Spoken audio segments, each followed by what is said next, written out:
Deadpool and Wolverine movie इस हफ्ते release हो जाएगी, जिसको लेकर पब्लिक काफ़ी एक्साइटेड है। बट आई नो मेरे साथ कई ऐसे फैंस भी होंगे जिनके मन में ये सवाल उठ रहे हैं कि क्या ये मूवी एमसीयू की डूबती नैया को पार लगा देगी या फिर और डुबा देगी। सो इस वीडियो में हम कुछ रीजंस पे बात करेंगे जिन पे एमसीयू की इस मूवी का सक्सेस या फेलियर होना डिपेंड करता है। इसलिए एंड तक बने रहना, क्योंकि this is going to be very interesting. Rosie, I love this boy. और हाँ, प्लीज़ सब्सक्राइब ज़रूर कर दो, क्योंकि इससे आपका कुछ जाएगा नहीं बल्कि आपको मिलेगा ढेर सारा एंटरटेनमेंट। तो हे गाइस, मेरा नाम है मिस्ट्री और आप देख रहे हैं फ्लोटिंग फूल। ओके, तो हम पॉजिटिव्स और नेगेटिव्स दोनों पे बात करेंगे। सो पहले बात करते हैं उन 5 रीजंस के बारे में जिससे लगता है कि Deadpool and Wolverine movie MCU का कमबैक करवा देगी और एक अच्छी मूवी साबित होगी।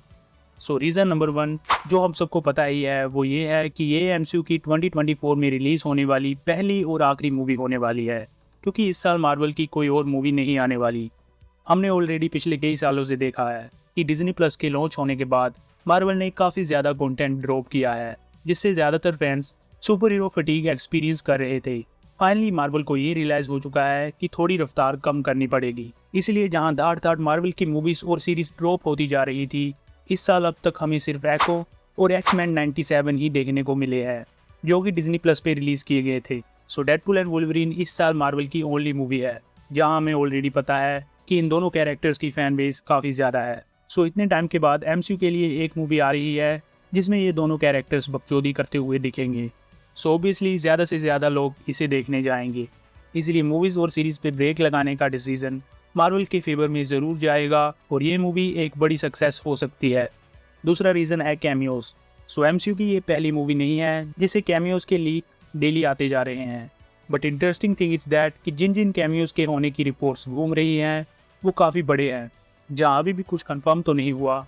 But Henry Cavill, Chris Evans, Daniel Radcliffe, Blake Lively, OG Axeman, Loki, Keanu Reeves, Matthew McConaughey, Jennifer Garner, ऐसे कई नाम हैं जिनके इस मूवी में होने के रूमर्स हैं। सो कैमियोस इस मूवी के फेवर में काम कर सकते हैं अगर मेन स्टोरी पे इफेक्ट ना पड़े, because people always love surprises. तीसरा रीज़न है आर रेटिंग। सो आखिरकार रायन रेनॉल्ड्स ने कर दिखाया जिसका हम सबको इंतजार था। He is brought the R rating to the MCU. हमने प्रीवियस एमसीयू प्रोजेक्ट में देखा ही है कि कुछ स्पेसिफिक सीन्स आर रेटिंग ना होने के कारण कितना सफ़र करते हैं। इसका परफेक्ट एग्जाम्पल दूं तो आप मून नाइट देख सकते हैं। अगर ये शो आर रेटेड होता तो ये और भी ज़्यादा हिट करता। मैं ये नहीं कह रहा कि मुझे बहता हुआ खून अच्छा लगता है, बात इम्पैक्ट की है जो आर रेटिंग के कारण ज़्यादा पड़ता है। इसलिए आई थिंक एमसीयू में आर रेटिंग का आना is a big step for Marvel, क्योंकि अब से हमें ज़्यादा मैच्योर और ग्रिटी मूवीज़ देखने को मिलेंगी। तो मे बी फ्यूचर में घोस्ट राइडर और पनिशर जैसे वायलेंट कैरेक्टर्स भी आर रेटेड मूवीज़ में नजर आ जाएं। फोर्थ रीज़न है एक्समैन। यस, केविन चाचा ऑलरेडी इंटरव्यू में हिंट्स ड्रॉप कर रहे हैं कि एमसीयू में जल्द ही एक्समैन नजर आने वाले हैं, जिसकी शुरुआत हमें डेडपुल एंड वोल्वरीन से ही देखने को मिलेगी। सो अगर ये मूवी एमसीयू में एक्समैन के फ्यूचर की एक क्लियर इमेज दिखा देती है तो फैंस के लिए ये एक मैसिव विन होगी। वैसे भी टीजर्स एंड ट्रेलर से हमें पता चल चुका है कि फोक्स के एक्समैन यूनिवर्स से कई कैरेक्टर्स जैसे सेबरटूथ, पायरो एंड X-23 इस मूवी में अपीयर होंगे। सो जो लोग एक्समैन के बारे में ज़्यादा नहीं जानते उन्हें इन कैरेक्टर से बेसिक आइडिया लग जाएगा। जहाँ एमसी की बात करें तो इनके एक्समैन को अगर नए एक्टर्स प्ले करें तो अच्छा होगा। बात तो सही है। फिफ्थ रीज़न है पे ऑफ। हमने डेडपुल के पिछले दोनों पार्ट्स में वेड विल्सन को वुल्वरीन का मजाक उड़ाते हुए देखा है, जहाँ सभी ने ये एक्सपेक्ट तो ज़रूर किया होगा कि कब ये दोनों कैरेक्टर्स साथ में दिखेंगे। Well finally we will get to see these two together on screen. Deadpool already पिछले दोनों पार्ट्स में वुल्वरीन पे जोक्स मार रहा था, सो अब ये दोनों साथ में आ रहे हैं तो इन दोनों का बैंटर देखने में काफ़ी मज़ा आएगा।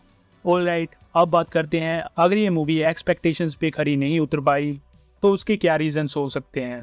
Well, reason number 1 is Cassandra Nova. Yes, this is the first reason. मगर क्यों? हमें पता है कि MCU has a villain problem. अगर लोकी और थैनोस को छोड़ दें तो ये एक ऐसा एरिया है जहाँ पे एमसीयू राइटर्स हमेशा सफ़र करते हैं। मेरे साथ आप भी इस बात पे एग्री करेंगे कि most MCU villains are forgettable. So इसीलिए कैसेंड्रा नोवा भी इन्हीं फॉरगेटेबल विलन्स की लिस्ट में ऐड हो सकती है। आई नो कि कॉमिक्स में इस कैरेक्टर की स्टोरी लाइन काफ़ी कूल साउंड करती है, बट क्या डेडपुल एंड वोल्वरीन के केओस में इसे इनफ स्क्रीन टाइम मिल पाएगा? सो अगर कैसेंड्रा के आर्क को डेवलप करने के लिए टाइम नहीं दिया गया तो ऑफ कोर्स ये एक डल विलेन साबित होगी। And nowadays we know कि एक मूवी की स्टोरी खुद ब खुद ठीक हो जाती है अगर उसके विलन को अच्छा डेवलप किया गया हो। रीज़न नंबर 2 है वुल्वरीन। तो टीजर्स एंड ट्रेलर से ये कंफर्म हो चुका है कि इस मूवी में ह्यू जैकमैन एक अलग वुल्वरीन को प्ले कर रहे होंगे। ये सेम वो वाला वुल्वरीन नहीं होगा जिसे हम इतने सालों से देखते आए हैं, जिसके साथ हमने कई इवेंट्स एक्सपीरियंस किए थे। सो हो सकता है कि इस वुल्वरीन से हम इतने अटैच ना हो जितना हम पिछले वाले वुल्वरीन से हुए थे। इसका एक एग्जांपल दूं तो आपको लोगन मूवी का ये सीन याद ही होगा जहां X-24 और वुल्वरीन दोनों लड़ रहे थे। स्पॉइलर अलर्ट, लोगन के मरने पे सभी की आंखों से आंसू निकले होंगे, बट क्या X-24 के मरने पे आपने सैड फील किया? ऑफ कोर्स नहीं, क्योंकि ये हरामजादा हमारा मेन वुल्वरीन नहीं था। चाहे इस कैरेक्टर को भी ह्यू जैकमैन ने ही प्ले किया था। इसलिए I think Deadpool and Wolverine में दिखने वाले इस वुल्वरीन के साथ भी यही प्रॉब्लम पैदा हो सकती है, क्योंकि अगर इसकी स्टोरी को अच्छी तरह डेवलप करके नहीं दिखाया गया तो क्या पता हमें ये इतनी हिट ना करे। आई नो कि मैं गलत प्रूव हो सकता हूँ, क्योंकि Hugh Jackman is a fabulous actor और ये बंदा किसी को भी अपनी एक्टिंग से इमोशनल फील करवा सकता है। सो मे बी ये नया वेरिएंट भी काम कर जाए। तीसरा रीज़न है डिज्नी। तो डेडपूल एंड वुल्वरीन को साथ में देखकर और टीजर एंड ट्रेलर्स के गुड रिस्पॉन्स से हम ये तो भूल ही गए कि चाहे ये मूवी R रेटेड होगी, बट चूहा अभी भी इंचार्ज है। डिज्नी ने R रेटिंग की मंजूरी तो दे दी है, पर हमने देखा ही है कि ये मार्वल की प्रीवियस मूवीज से भी छेड़छाड़ करते आए हैं, जहां रायन रेनॉल्ड्स को डेडपूल 1 एंड 2 में काफ़ी क्रिएटिव फ्रीडम मिली थी, तो उन्होंने इस शक्ति का काफ़ी अच्छा यूज़ भी किया था। यस आई नो कि जिस तरीके से डेडपूल एंड वुल्वरीन का प्रमोशन किया जा रहा है, यहाँ भी रायन को फ्रीडम दी गई है, पर सवाल फिर भी वही है, क्या इनफ फ्रीडम मिली है या नहीं। उम्मीद है कि इस बार डिज्नी ने अपनी टांग ना अड़ाई हो। फोर्थ रीज़न है writer strike. We already know कि ये मूवी राइटर स्ट्राइक के दौरान शूट की गई है, सो रूल्स के अकॉर्डिंग इनको जो स्क्रिप्ट मिली थी उसको ही फॉलो किया गया होगा। जहां हम पहले भी देख चुके हैं कि Ryan Reynolds is known for his improvisation, so writer strike के रूल्स के कारण इस मूवी में वो इम्प्रोवाइज नहीं कर पाए होंगे। शायद ऐसा भी हो सकता है कि उन्होंने रूल्स ब्रेक करके सीन्स को इम्प्रोवाइज कर लिया हो, but still this is a valid concern. So fifth and final reason है कैमियोज। यस, हमने कैमियोज को पॉजिटिव्स में भी रखा था, बट अगर कैमियोज ही स्टोरी की मार ले तो we know Marvel is famous for this type of जिसे हमने ऑलरेडी मल्टीवर्स ऑफ मैडनेस में देखा ही था। आपको जॉन क्रासिस की एज मिस्टर फैंटास्टिक तो याद ही होगा।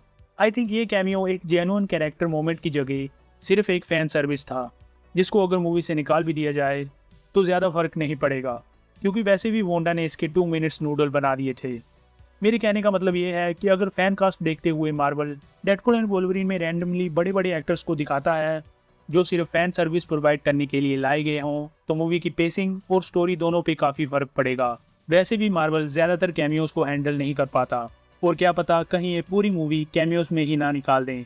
सो in conclusion there is lot that could go wrong, पर ज़्यादातर चीज़ें इस मूवी के फेवर में ही काम करती हैं। मैं काफ़ी एक्साइटेड हूँ, पर फिर भी यही कहना चाहता हूँ कि अपनी एक्सपेक्टेशंस को थोड़ा लिमिटेड ही रखना। Let's hope for the best. So that's it. जाते जाते वीडियो को लाइक कर दो और अपने दोस्तों के साथ शेयर जरूर कर देना। और क्या हमें अवेंजर्स 5 में अवेंजर्स वर्सेस एक्समैन देखने को मिलेगा? इसकी वीडियो यहाँ पे शो हो रही होगी, तो उसे एक बार ज़रूर चेक कर लेना। एंड ऐसी ही इंटरेस्टिंग वीडियोज़ के लिए please make sure to subscribe my channel and be a part of this journey. Until next time. मैं कल आऊंगा।